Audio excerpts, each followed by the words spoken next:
Um, well, again, I just want to welcome you to this space.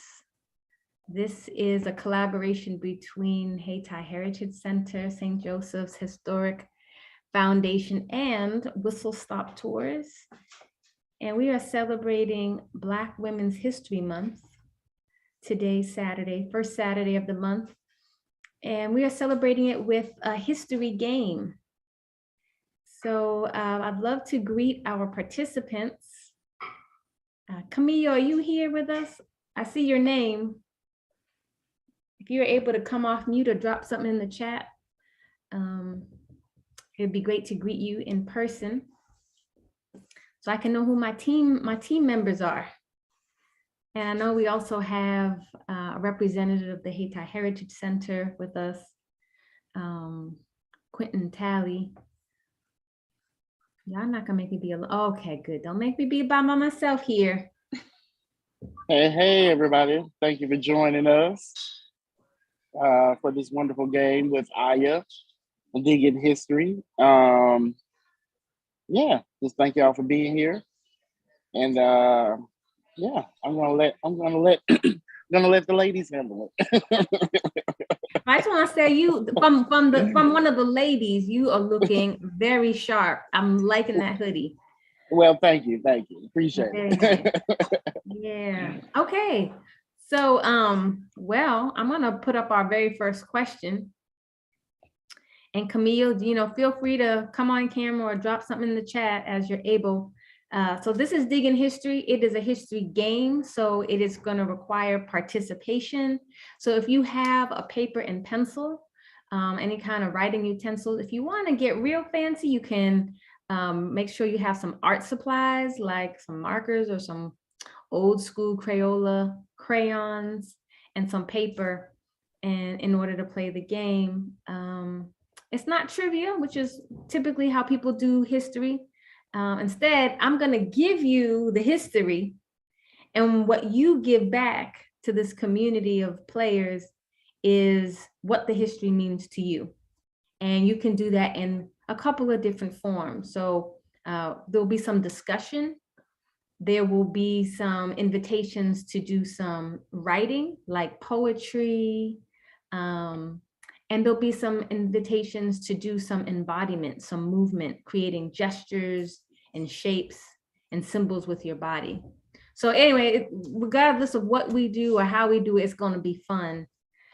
So I'm going to share my screen and pull up the very first question. Okay, let's see.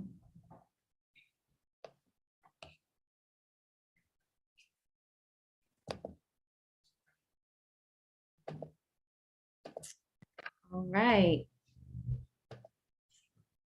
Oh, that's not right. There we go. All right, so so you can see that there's a mission name and then there's points. So we're gonna invite you to keep track of your own points, honesty code here. And it's real simple to earn points. All you have to do is answer the question. Participate and you get points. But we will certainly celebrate high scores, and we'll even celebrate low scores and everything in between. So I will read what's on the screen. So here in the mission description for 100 points, the question here in spirit says, who is a woman you wish were here with you? Call them in by writing an acrostic poem using each letter of their name to create a word or phrase that celebrates one or more of their qualities. Start by writing their name vertically down a page of paper. So if you can do that, get out your paper. I'm gonna get out my paper. I'm at my desk. And think of somebody who you wish were here playing with you. Now, seeing as we have a small team, I'm thinking of a whole bunch of people. But yeah, any woman who you would like to be joining you here, but isn't for whatever reason, think about them and think about your relationship to them and their qualities. And then write their name vertically down your paper. I'm going to give you an example. I'm going to take us to this link.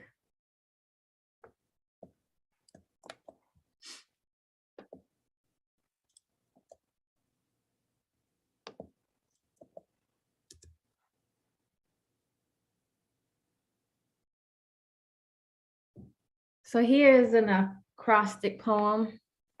This is an example. It's for Harriet Tubman.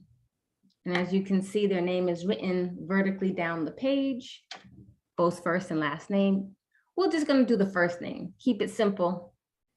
So for each letter of Harriet, of the word Harriet, of the name Harriet, there will be a sentence or phrase or word that helps to celebrate Harriet Tubman. I will read it.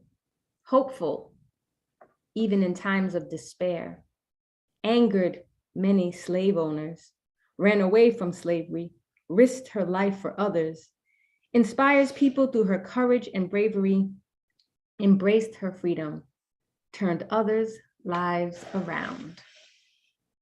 That's an acrostic poem for the great and indomitable Harriet Tubman, who we're definitely lifting up on this Black Women's Month. I hope you feel inspired by that acrostic poem to write your own. And if so, what you might do is something like this, where you have a letter and then you have a line that you write. So I will give us, let's say, take 3 minutes. We'll come back at 10:20 to discuss what we have created.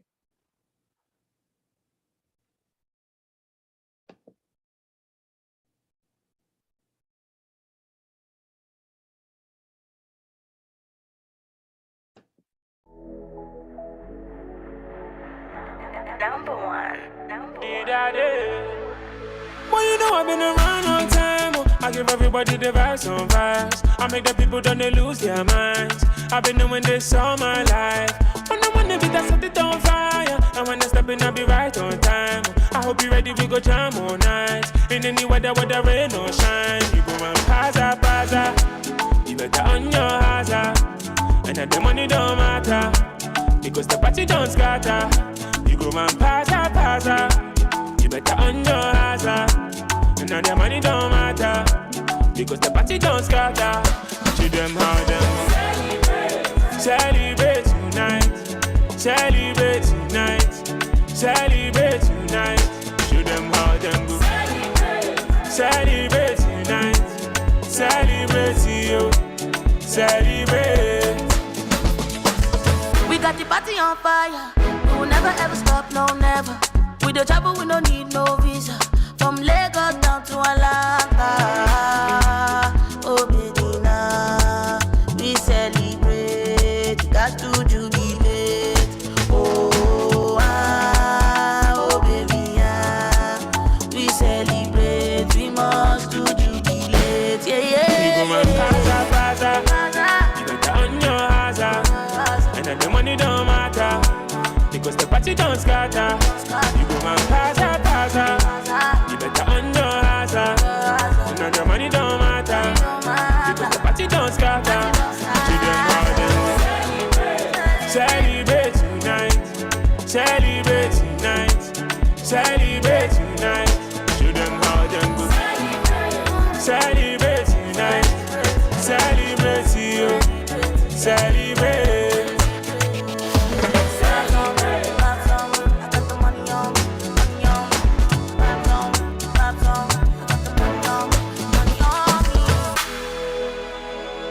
Oh, y'all must love how I just did that. It is 10:20, the song is ending.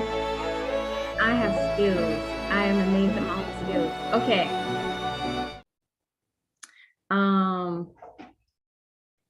Are we ready to share our acrostic poem? I kept mine super simple, but I'm hoping that y'all had fun doing this exercise. So I'm going to be hospitable and invite you, Camille, to share your acrostic poem with me first.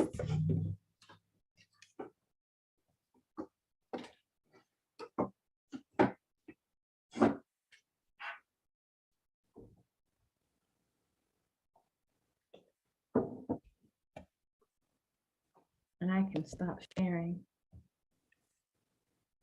Camille, are you there? I see your name. Okay, I'm going to be here. Obviously, this is for the recording. Okay, so I am celebrating my deceased aunt, Valerie Elaine Hope, and we used to call her Auntie Val or AV. But to keep it simple for this exercise, I used Val, V-A-L. And so I wrote her letters V-A-L downward. And for each letter of her name, I celebrated her because she used to take us to a place called 1001 Video Games. And she was like a big kid. She was like the best adult you ever wanted to spend time with because she didn't really act like an adult, and maybe adults had a problem with that, but for kids, we loved it. So here is the poem from my Auntie Val, and Val is the name that I used. Video game competitor, abundant with coins. Losses meant nothing in your loving embrace. So that was me. Camille, you got something for us? Going once, going twice. All right, I'm gonna collect all the points. I'm giving myself 100 points. I have my scorecard right here.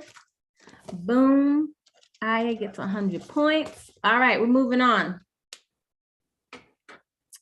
All right, let's see. I'm going to share my screen again, and we will look at our second trivia question.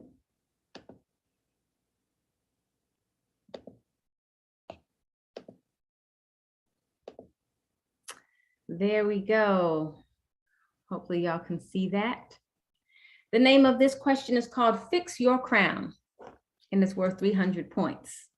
And so just to provide a little context, fix your crown is, you know, it's a saying when you're not feeling maybe at your best, you know, you might have someone who's rooting for you, who tells you, go ahead and fix your crown, you know, like you're a queen, you're royalty, and don't let anybody make you feel less than that. So this is inspired by that colloquialism.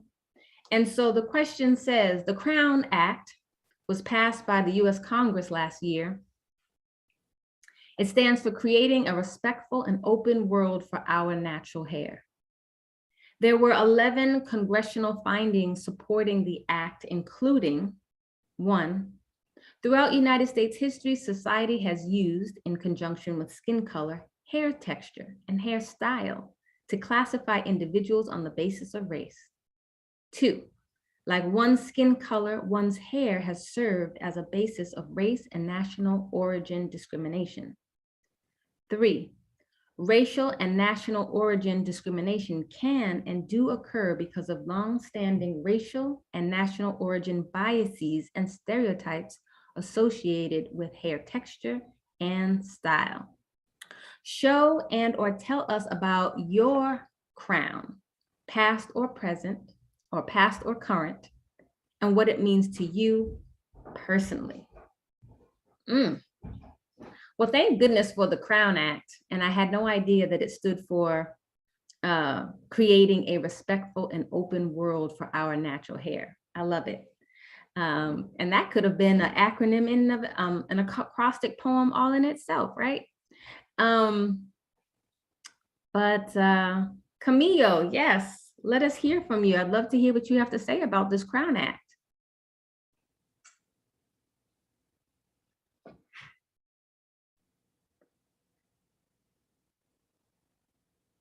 Camille, are you there? I saw you came off mute. I wanted to give you an opportunity to share out.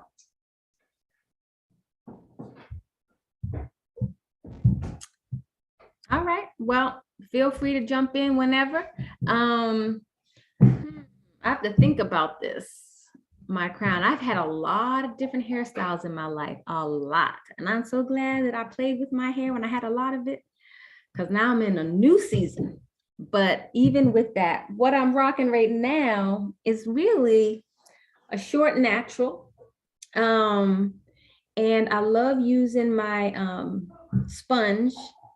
I'm not going to advertise for a particular brand, but that was a Black genius. Whoever created that sponge with them little holes in it, and you just rub it on your hand like, whoop, you got all these little like natural curls. I just love that sponge. I can get curls in seconds. And I've got a little longer on the top. My hair is definitely what you consider 4C. You know, tightly curled, and it likes to be curled and balled up. It's like its own protection. So that's the crown I'm wearing today. I'd love to hear what other folks are flossing. Q, what are you flossing? What's your crown?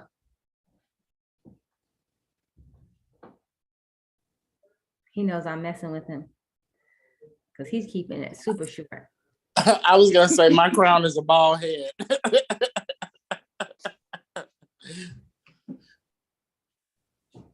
And I guess I can say a little bit more about what my hair means to me. So, you know, I did grow up in the 90s, 80s and 90s. And, you know, aside from our natural hair, we had two other options. We could get a perm, which would straighten our hair, or a curl or jerry curl, which would straighten it, but it'll still keep a curl in it. But you have to put activator in it to activate the curls. I mean, we know all about that today because now there's a whole system, like a whole methodology for getting your curls popping. But back then it was just like this one product, and people laugh about it now because it was kind of greasy and you got the wet look, you know.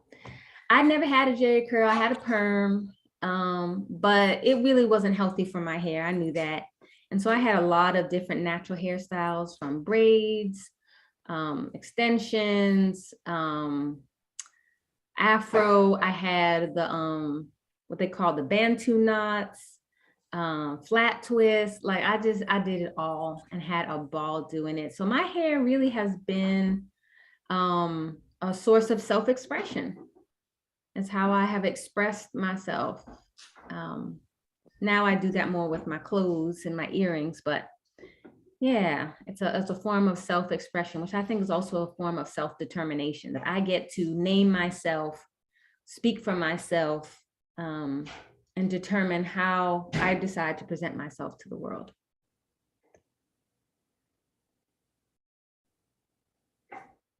Well, we are going to keep this rolling. I'm just going to go on to question number 3. Faded glory.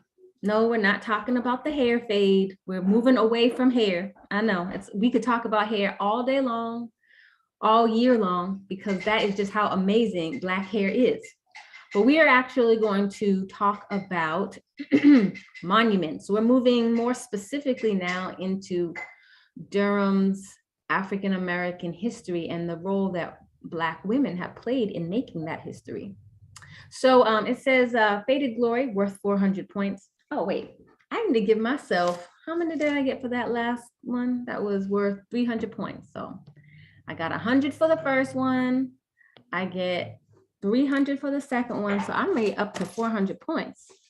So if I get this one right, I will have 800 points. See that quick math, y'all? Okay. Says faded glory, 400 points. Watch the video of the toppling of the Confederate monument outside the Durham Old Courthouse. Takia Thompson, an NCCU student, was arrested after climbing a ladder and looping a rope around the statue erected in 1924, 59 years after the Civil War, during a national backlash of white supremacy in the country. In 2020, all felony charges were dropped against the 8 defendants. Discuss what social ill would you be willing to break the law for and why? Woo! Make a recommendation for what should happen with the monument and the courthouse site left vacant by the removed statue. Oh, this is deep. Okay, well, first off, we need to watch this video. So let's do that. All right, let's see.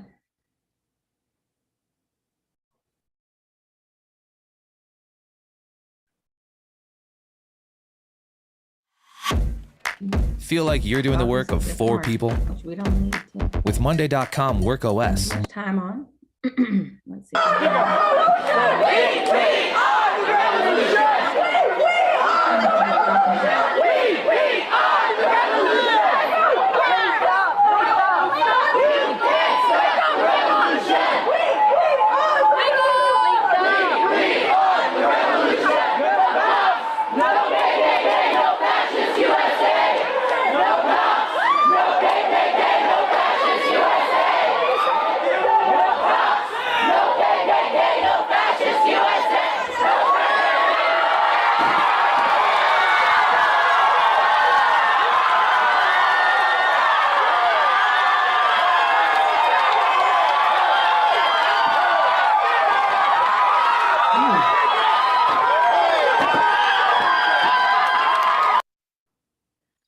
All right. Well,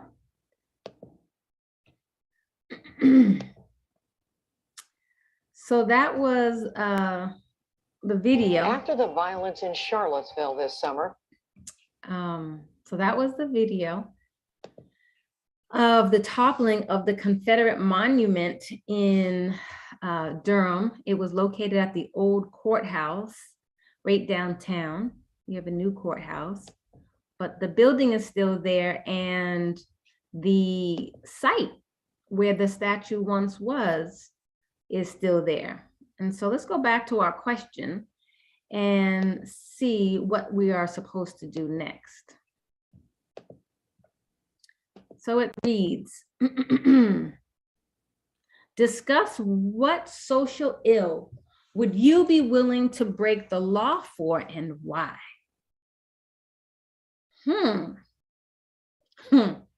I have no lie, when I see a lot of those civil rights videos and movies where folks were like putting their body in harm's way, I am not, I wouldn't say inspired, but I stand in awe, because I think my tolerance for pain is so low that I can't even fathom being punched in the face, slammed on concrete, any of that. And just so grateful for the men and women who did put their bodies on the line and risked physical harm and in many instances death. Yeah, I'm feeling a little pressed about what I would, You got something, Camille or Q?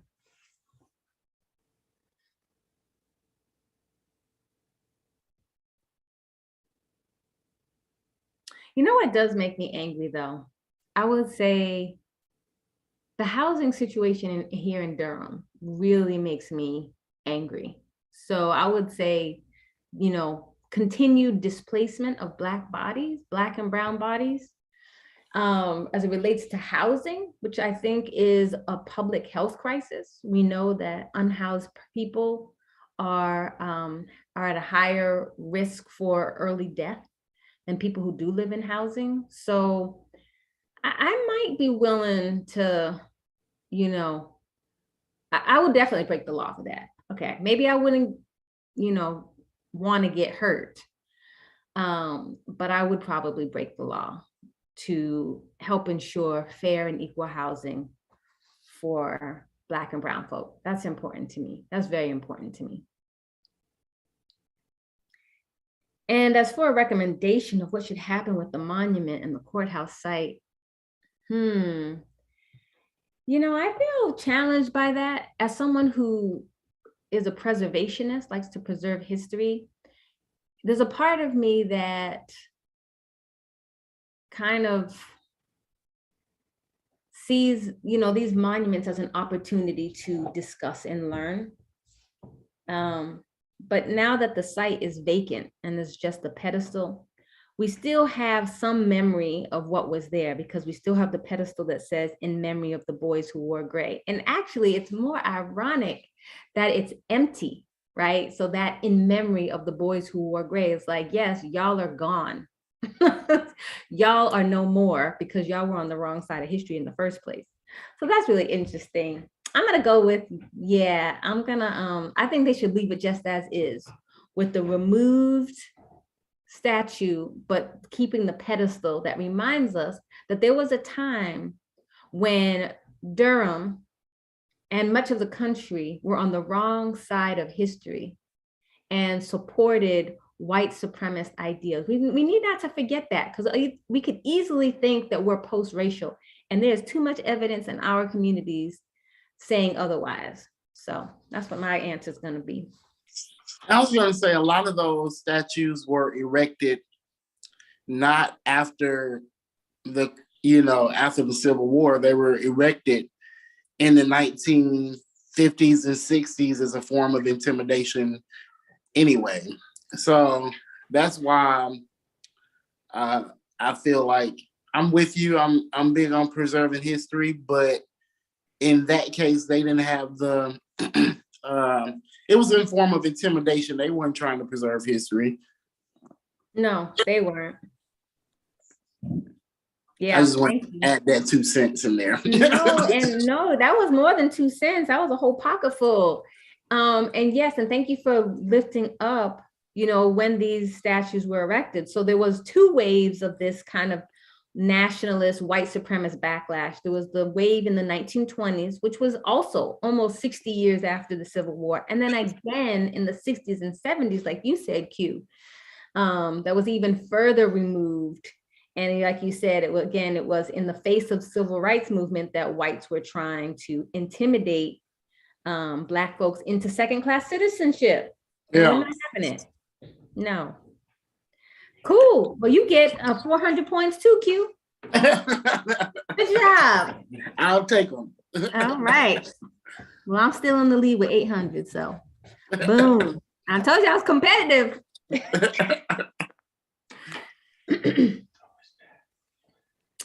All right, so let me pull up the next question and let's see. All right. So here we go. Ooh, 500 points. See, then we're increasing the stakes here. Standing on the shoulders. Study the Durham Civil Rights Mural. Trusting what you know about Durham history and using the mural's context clues, choose to be any person, excuse me, choose to be any person in the mural. Introduce yourself to the group as that person using first-person I statements to share any 3 facts / details about quote unquote your life. I hope that makes sense. So pretty much what you're gonna do is you're gonna look at this mural. There's a lot of people in it. Choose to be any one of the people using what you know from your own history background or from the context clues in the mural. Become that person and talk about your life and give us 3 details or facts. All right, so I'm gonna get us a closer view of this image. Okay, and I'll enlarge it so we can see. Hope that's, I want to make sure you can see. All right. Can y'all see that? Oh, I just love this image. It was designed by Brenda Miller Holmes, a local muralist from my home state of Massachusetts, but is now also living here in Durham. And I think over 100 members from the community came together to inform who should be on this mural and the process for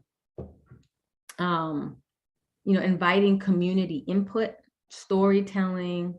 And I had a friend, young friend, she's like she was a teenager then, she's probably in her mid-20s now. Wow, time flies, who helped to actually paint this mural as many other people in the community did. So anyway, I'm happy to share this with you. This is called Durham Civil Rights Mural. And yeah, so take a look and see who you would be. And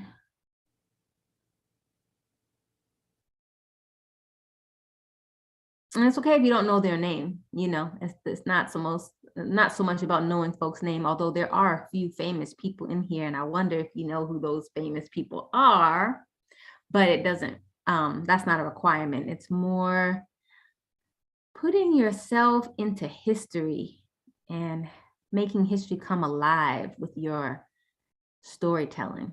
That's what this is about. Have you got somebody yet? Camille, you still with us? I think you're still with us. Your name's still here, so. All right. Q, you got somebody?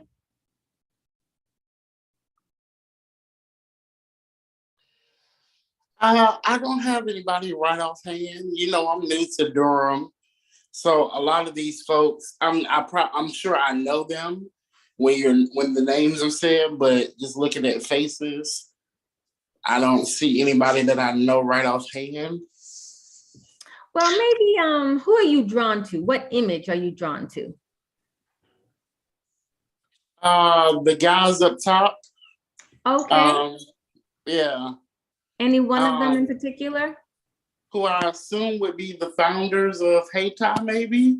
All right, you know something. Okay, go ahead. Let us know. That's one thing right there. You got two more. Come on.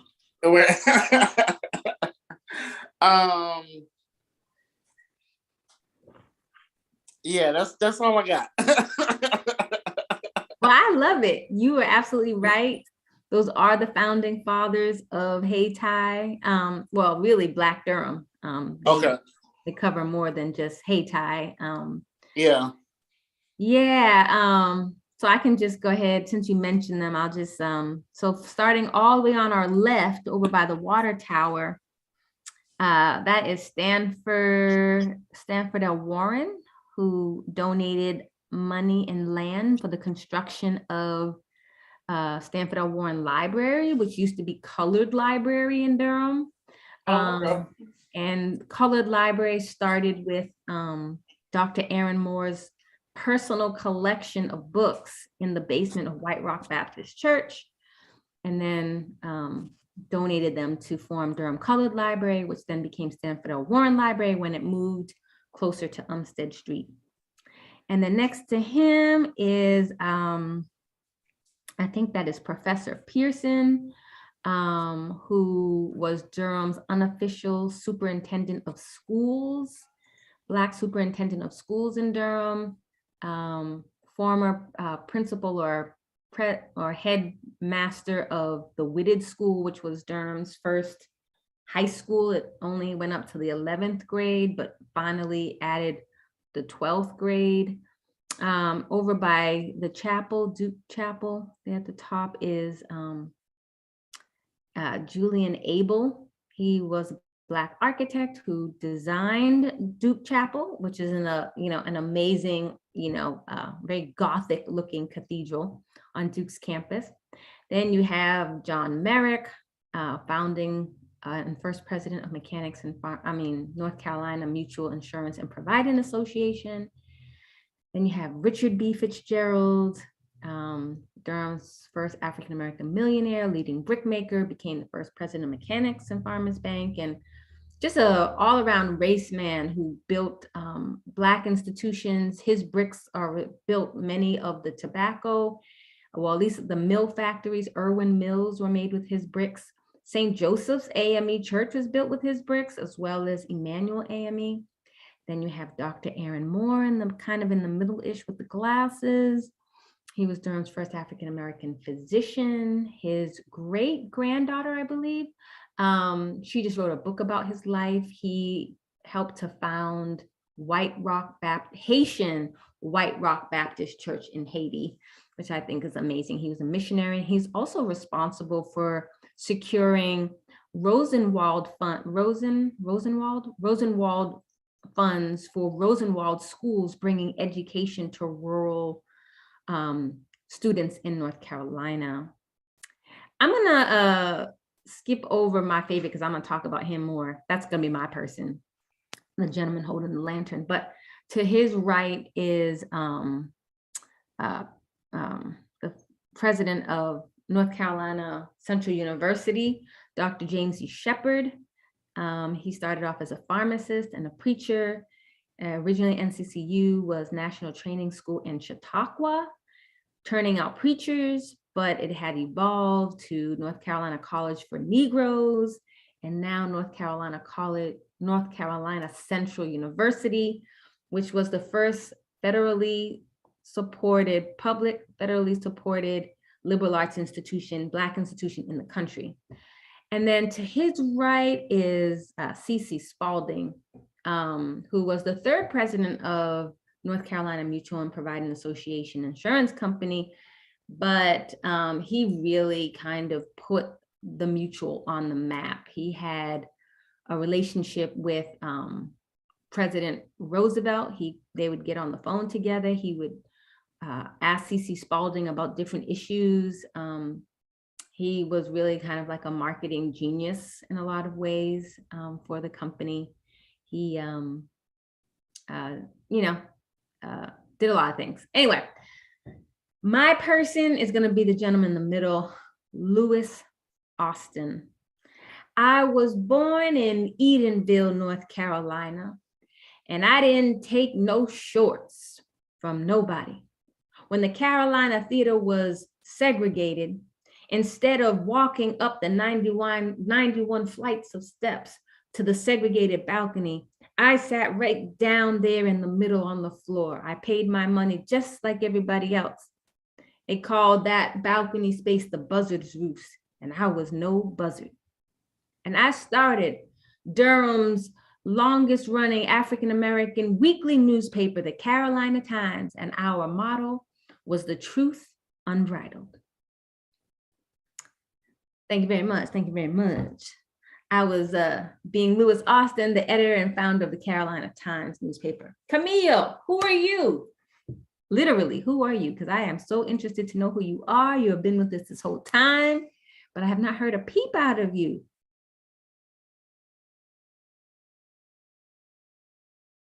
I'm patient and persistent.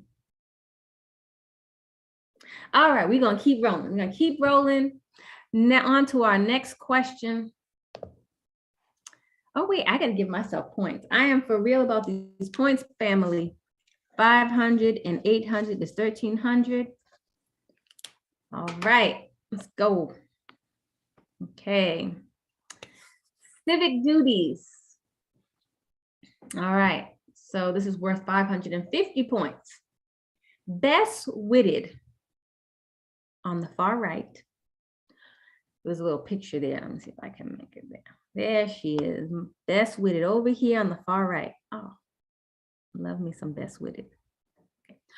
Best witted, far right, worked for North Carolina Mutual for 42 years and used arts and social events to celebrate Black culture in Durham. Read a fictitious monologue in the voice of Best Witted from Whistle Stop Tours, Haiti and Haiti Walking Tour. Choose one paragraph from her monologue to perform with sass and flair, giving voice to the abundance of Black excellence, Black wealth, Black pride, and Black joy that existed in Haiti prior to urban renewal. That's not to say that there isn't Black excellence, Black wealth, Black pride, and Black joy in Haiti post-urban renewal, but we are focusing on the period of time before the construction of Highway 147 and the bifurcation of Black Durham by a highway. All right, so let us go to this monologue here.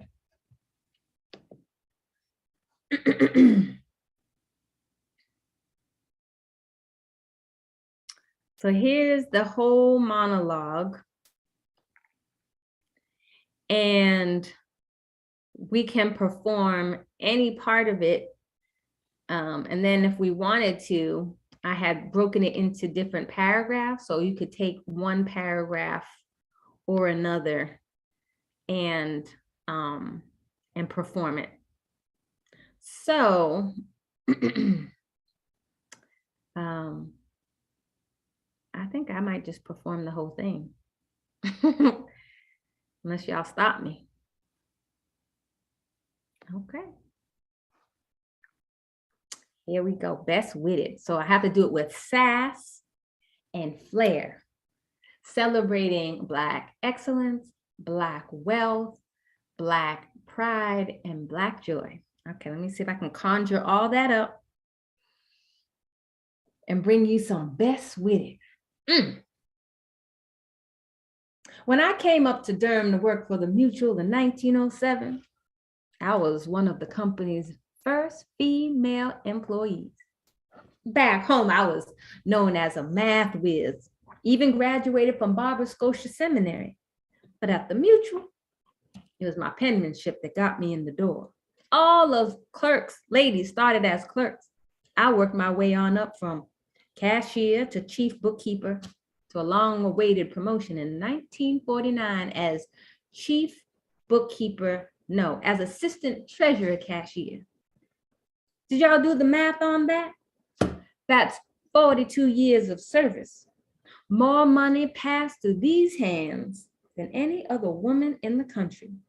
But my real passion was people, not numbers, honey. I founded the Haytide Civic Center, if you will, our Sheraton, the Algonquin, a social and tennis club for Durham's elite. And every year I threw the biggest bash in Haytide, the annual day-long New Year's Day party.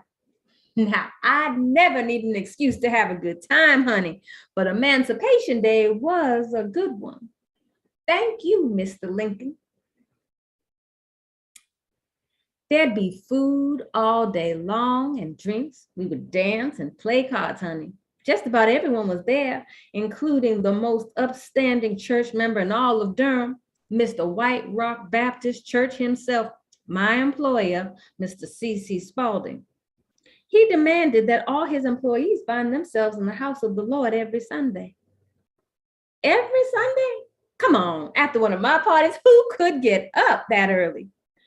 Papa Spalding had enough influence to have me put out of church on account of my, well, let's just say for the sake of this crowd, let's just say card playing, okay? I don't quite remember the heels I was wearing that day, but I just marched myself right on up to St. Joseph's, where I became choir director there for the next 25 years. Mercy. Back then, I had a gorgeous voice. I founded the Mutual's Glee Club. We sang the spirituals all over Durham, advertising the company's insurance policies to Black and white audiences. And on Saturdays, I played the piano at the Forum, making the Mutual's business meetings a national tourist attraction. So that's best witted, y'all. And I will not keep you from being fabulous. So if you want to read any one of these paragraphs with sass and flair, they're up here for you to do so now. Come on. I'm excited. I want to hear other voices. I'm tired of hearing my own voice.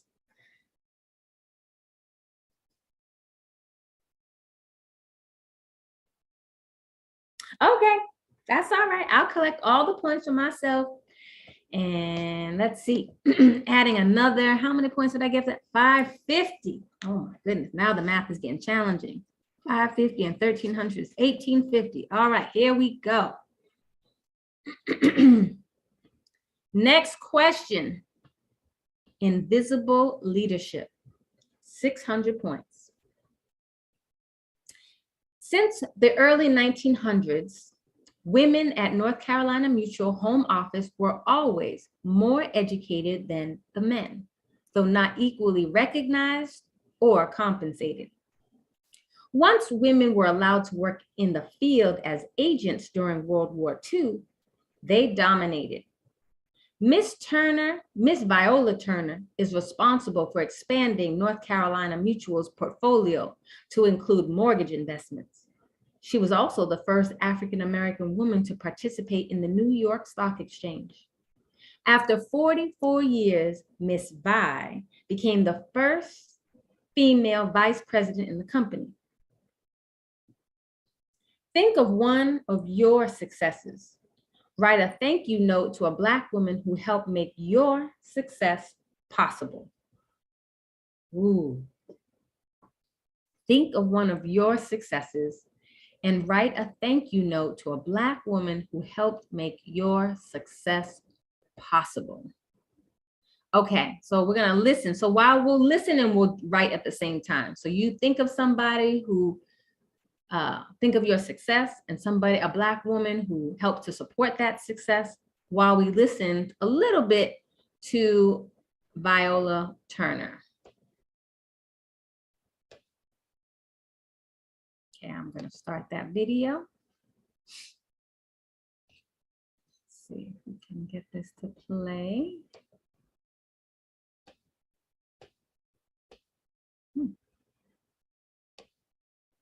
All right, come on. That's interesting. Playback speed. I don't want to mess with the playback speed now.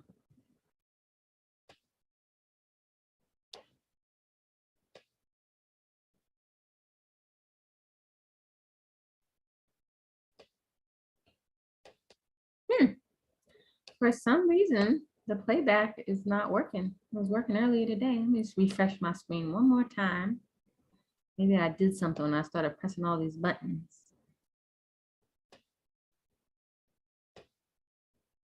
Well, that will not stop us from being great. What we will do is we will go ahead and write a thank you note to someone who spoke success into our lives.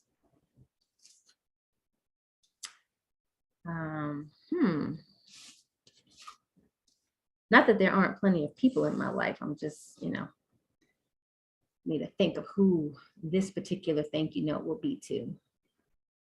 Oh, I know.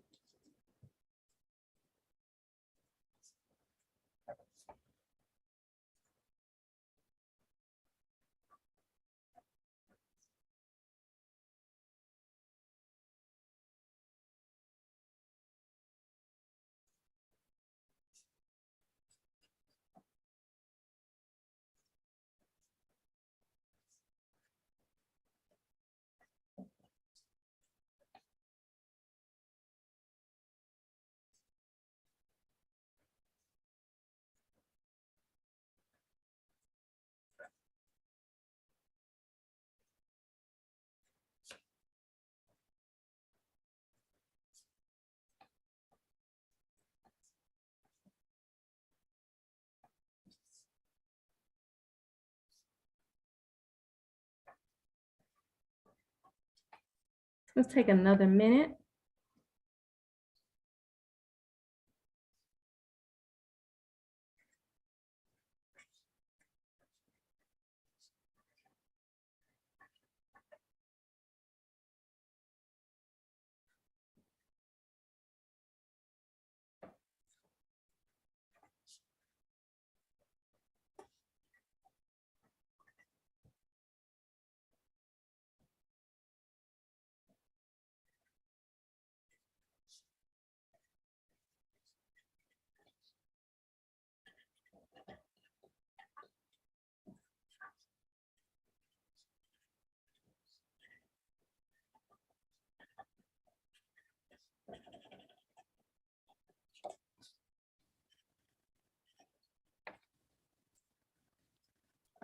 All right. Do you have your thank you letter? Okay. Here we go. So I decided, well, before I jump in, does anyone else want to go? Okay. So my thank you letter is, I said, thank you, Mama Yvonne. And this is to Mama Yvonne Coleman. You have, can you read my own writing? Oh, you have continued to challenge me and my ideas and the work I do as an artist here in Durham.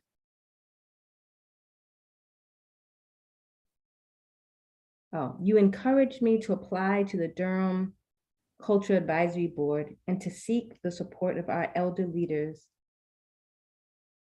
in the community, such as the Hesters. So that was my letter to Mama Yvonne Coleman, and shout out to her, who has continued to be a mover and shaker. Similarly, was a dancer, then got into arts administration, served as leadership at Durham Arts Council, is then led Discover Durham as the chief operations officer, and is now retired, but an activist is never truly retired, and so is serving on the Durham Cultural Advisory Board. And that's just the stuff we know about. Okay, let's be clear. That's just the stuff we know about. So thank you, Mama Yvonne. All right, we're gonna keep this moving. Time is going. We've got about another 30 or so minutes and want to save time for questions, because y'all are such a chatty audience. I know I've been trying to, just hold on, pull you back and hold on. There'll be time for questions, but right now we want to get through our game. Okay, so our next question. Wait, did I give myself points? Y'all want me to forget points because I'm winning and you're intimidated by my Black genius. But nope, I didn't forget. So 600 plus 1850. Now I'm really gonna have to do long addition because 8 and 6 is 14. Carry the 1, that's 20, 2450. Hear that? 2450. All right. Saving lives. Julia, worth 700 points.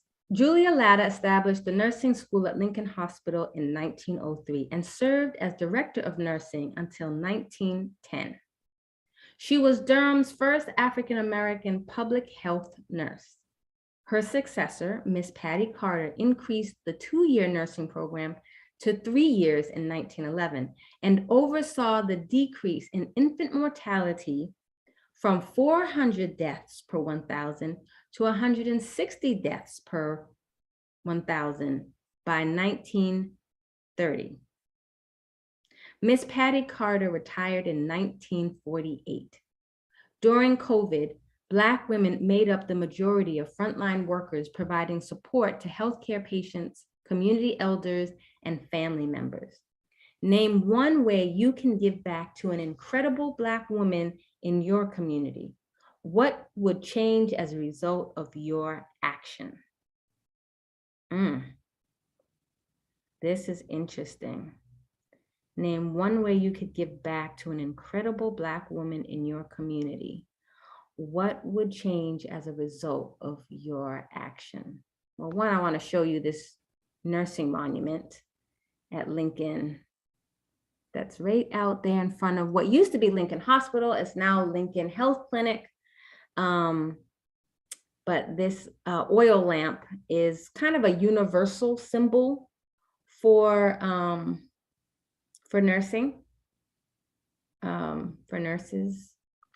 Okay, but back to the question. Name one way you could give back to an incredible Black woman in your community. What would change as a result of your action?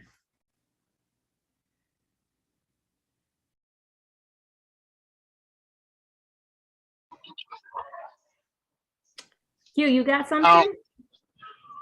I was gonna say buy a Black woman lunch. I try and do that every pay period. Just whether it's a random Black woman, if I'm in a restaurant, every pay period I just buy a random Black woman lunch.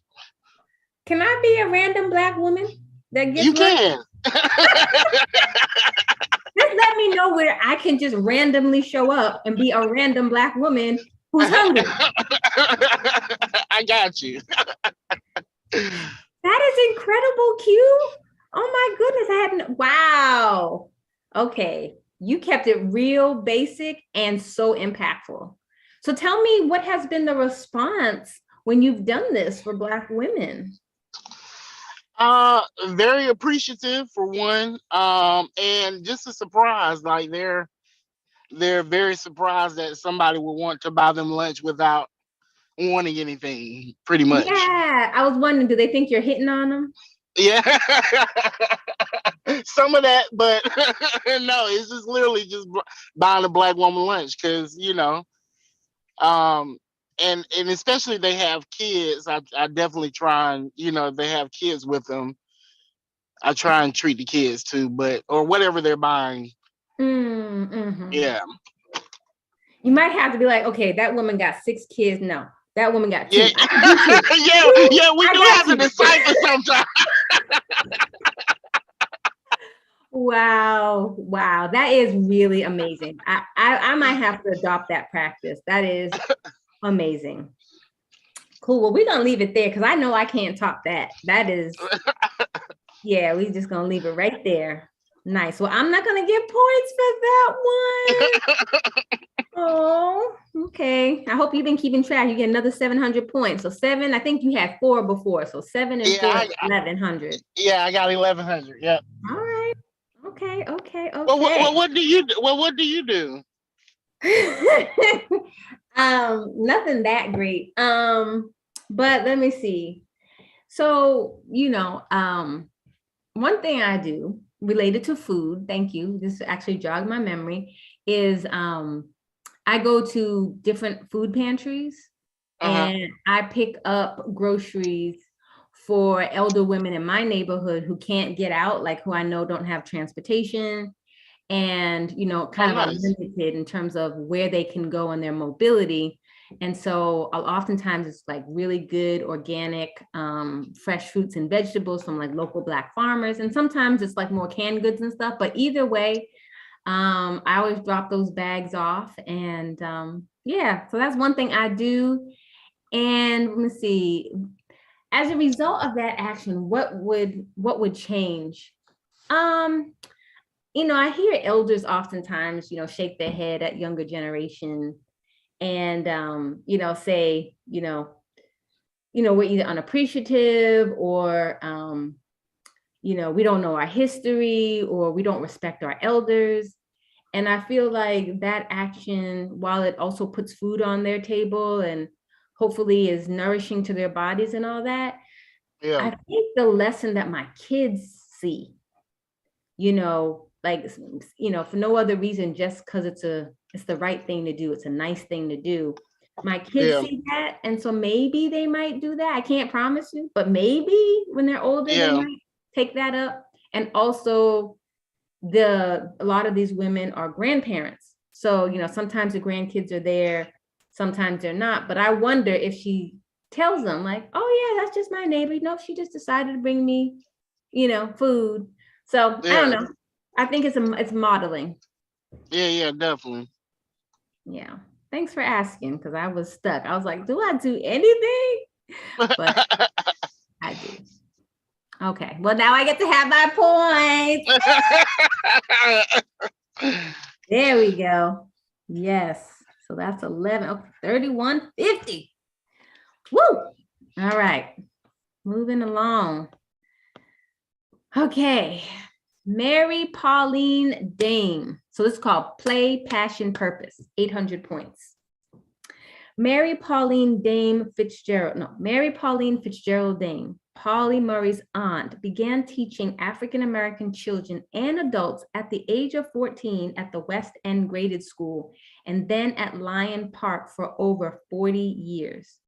She lived long enough to see Plessy versus Ferguson, that was the separate but equal doctrine, overturned by Brown versus Topeka, Kansas Board of Education, a federal legislative mandate for school desegregation. What change would you want to see in your lifetime, and how does your passion purpose contribute? Draw a picture that will serve as your reminder. Ooh, we get to do something. We get to draw. Okay, get out my crayons. Mhm. Get out my paper. Okay. So we're drawing a picture to serve as a reminder for the change that we want to see in our lifetime and how our passion/purpose will contribute. All right. So while I'm drawing, I'll just say, I think the reason why I named this Play, Passion, Purpose was, I mean, Mary Pauline Fitzgerald Dame, like she was at Shaw University as early as 10 years old. Like she was a kid, right? And so like in some ways, either she grew up early or she saw learning as a playground. And for some people, I think education is a place where they feel super free. And they really thrive and flourish in kind of like a traditional school setting. And so that interest of hers turned into a passion, and that passion became her purpose. So I just find that really amazing to see that through line. Okay, but for myself, what change would I want to see in my lifetime, and how does my passion purpose contribute? Okay. Let's see. Colors. I've got the cheat box of crayons, so there's no brown in here, but we will do our best.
And I'm not really worrying too much about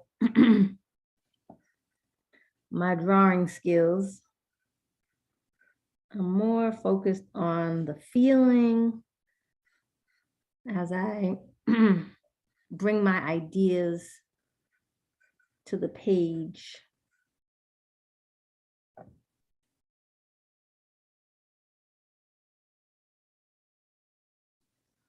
Okay, this is super simple. But I can share my screen. So let's see. Let's say stop that share. And I will pin myself so I can move to gallery view. No, speaker view and full screen. Okay, so let's see. I know it's a little bit of glare. So there is my picture. I don't know if you can see that really well. Okay, there we go. So it starts off with a tree. And it starts off with, I guess that's me, standing in front of this tree. And, I was trying to make a comparison or show the similarities between the tree, long trunk, and branches and leaves, and kind of like my body. Not that I'm that tall, but I have a body and then I have a fro.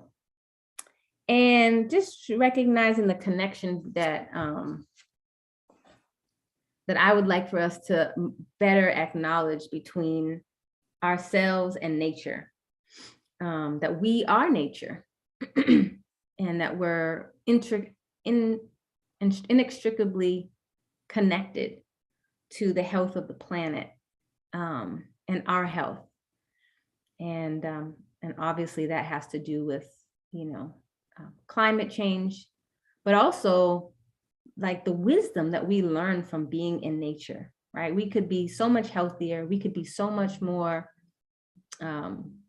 fruitful, like in terms of our work, in terms of our play, in terms of our ambitions, if we were more aligned with the knowledge and the wisdom and the energies of the planet.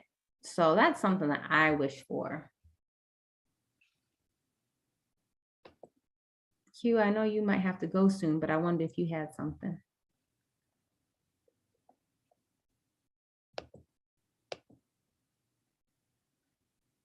And that's okay if you don't. As you can see, I am enjoying my company this morning. Who knew? Who knew when I got up, I was going to spend 2 hours pretty much talking to myself. All right. Well, I'm going to go back to our screen, our questions. And yeah. So did I answer the question fully? That's the change I would like to see in my lifetime. And on how does my passion purpose contribute? So I drew the picture. That's my reminder. I wrote about the change. So how does my passion purpose contribute? Well, I'll just say I love walking people around our great city and having people notice how great our city of Durham is. And I do focus mostly on history and the urban core. But for myself, I do a lot of walking in neighborhoods, and I do stop and I notice like a puddle on the ground. I'll notice icicles forming on a leaf, trees. I love being able to walk past a mulberry bush and get a handful of mulberries, just like, wow, like this is just here, just free, just growing wild, and so I think, again, I think I try to live the life that I want, and that I, hopefully others will adopt, similar values. And so, yeah, so I think that's my passion, is being outdoors, walking and noticing, and yeah, just, showing gratitude by being present before nature. That would be my answer. Oh, 800 points. Okay. 3150 plus 800. I'm gonna have 3950. Okay. Inspired by. That's the next challenge. Inspired by, worth 850 points. Easter weekend 1940, Polly Murray and companion Adeline McBean were traveling from New York to North Carolina when they were arrested in Petersburg, Virginia, for refusing to sit at the back of the bus 15 years before Rosa Parks did. Polly coined the term Jane Crow as a riff on Jim Crow, a term used to indicate anti-Black segregation laws. Jane Crow meant to raise sex discrimination as a patriarchal issue within the civil rights movement. Polly struggled to self-determine their own gender identity, believing they were male instead of female. The Polly Murray Center for History and Social Justice recognizes Polly by she, they pronouns today. Polly Murray was a civil rights lawyer, activist, poet, educator, and first African-American woman ordained Episcopal priest. Which of Polly's identities do you resonate with or inspire you? Create an offering, drawing, writing a poem or a dance, etc., in the spirit of Polly Murray's courage and share it with the group. Oh my gosh, I get to be courageous in front of other people. Thank God that there's hardly anybody here. Oh, okay. I need a moment to think about what. It's definitely gonna be movement based because that's what I do, is I move. Which of Polly's identities do you resonate with or inspire you? Okay, I got it. Let me turn my, so that y'all can see my performance. I got a little stage here. All right. Okay.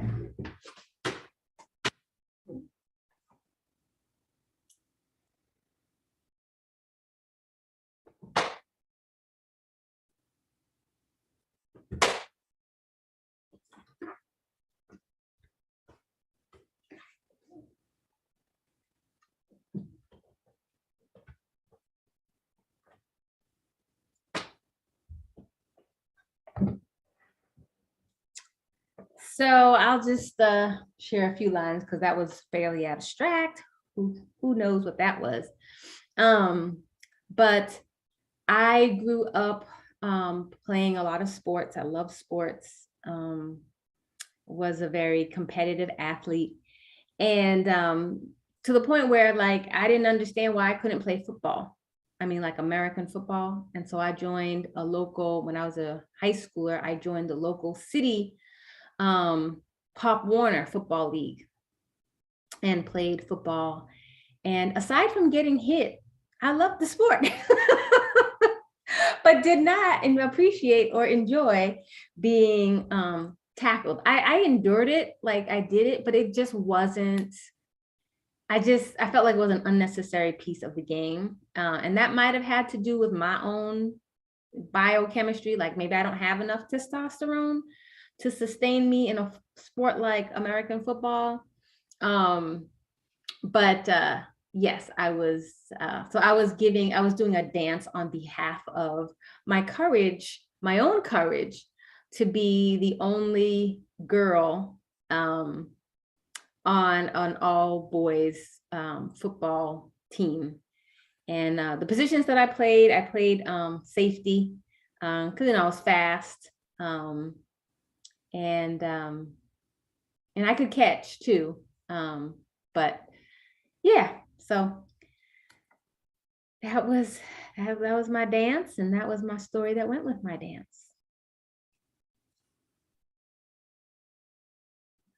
Well, I feel like we are making some great progress. I don't actually know how many more questions we have. I think we're kind of nearing the end, and we're also coming up on 11:30, which is perfect, because what I'll do is we'll have some time for questions and reflection at 11:30, but let's keep rolling. Nope, let's first give Aya her points.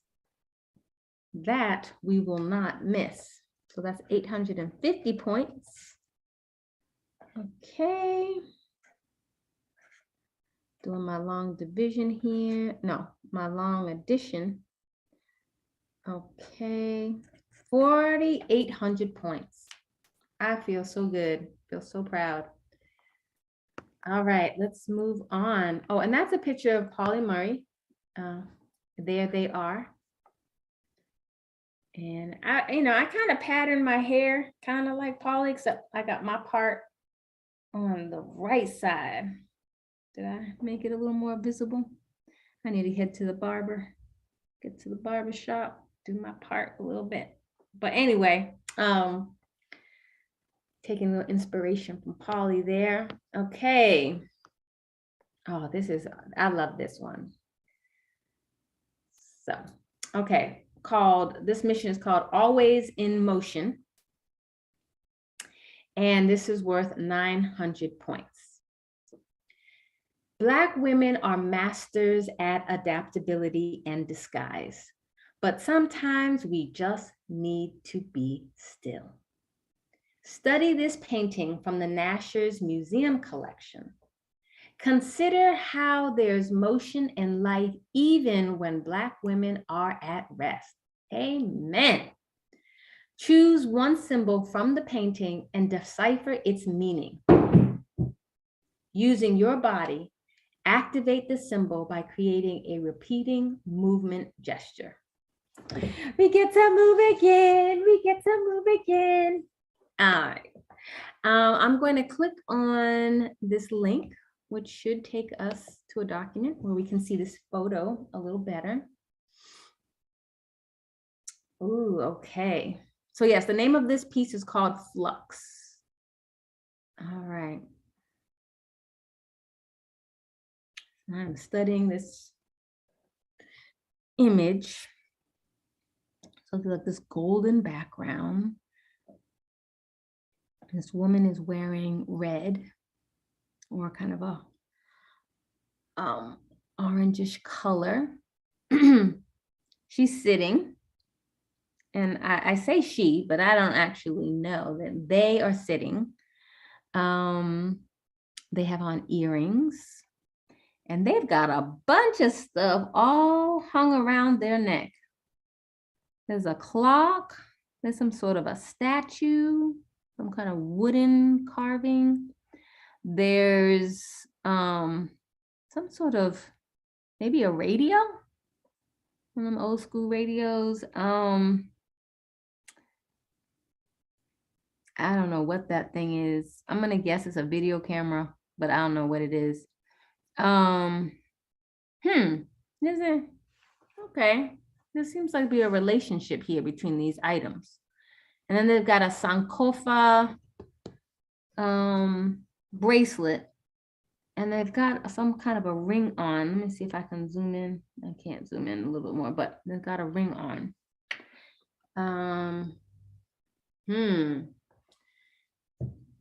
The other thing that I'm noticing that you can still see some like pencil lines, like going over the shoulder and down the back and around the buttocks. I'm gonna say this person is also pregnant. Because the way that the belly looks, I mean, they don't have to be pregnant, but they could be pregnant. Like far along pregnant. I don't know. I think that in the idea of time is really interesting to me. Like there's the clock, and then there's these other devices that either, like, I don't know, the wooden statue might be like a relic of the past, right? Like of an African past.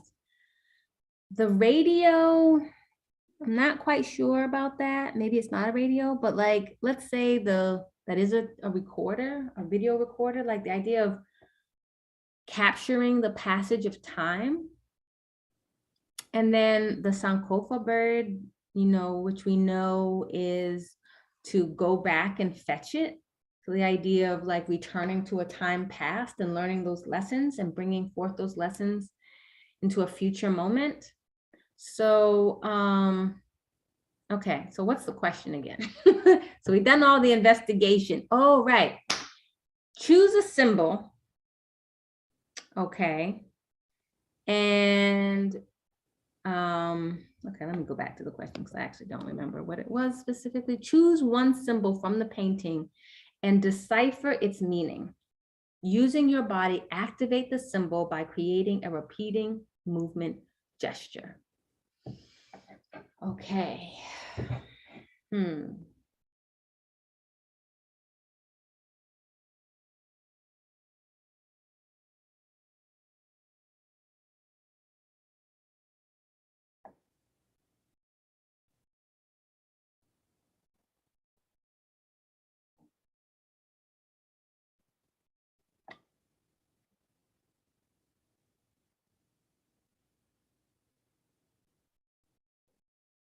Well, my repeating gesture, and the symbol that I chose was the passage of time, the clock, which represents the passage of time. I kind of kept it real basic. But I'm still giving myself all the points, $900. I mean, 900 points. So I know that 8 and 9 is 17, so that's going to be 5,700 points. All right. We have Okay, it's 11:30. And we have, this is actually the last question. So I think we should do the last question, even though it's 11:30, and then have time for some reflections and questions. Woo, we did it, y'all. I mean, we did this. I love it. All right. Dance Revolution. It's worth 1,000 points. We have to do this because I am going to leave here with all of the points. I will leave here with 6,700 points if I get this right. All right. Create a soundtrack of words, melody, rhythm, and or movement celebrating one piece of Durham's history you now want to share with someone. So we did cover a lot of historical ground. Create a soundtrack of words, melody, rhythm, and or movement celebrating one piece of Durham's history you now want to share with someone. I think it would be the piece about Aunt Pauline. I just, just thinking about, her facility for learning, for academic learning, and how early she started school. Okay, so I'm doing too much explaining. I'm really talking to myself, but I'm talking out loud. So does that count? I mean, whatever. Okay. I'm just gonna riff. I'm just gonna flow.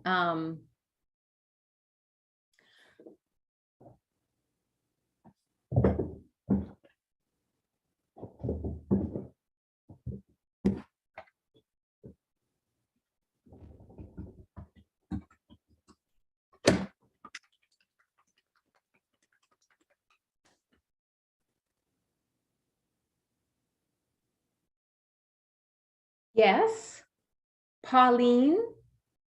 Yes. I know. Yes, Pauline.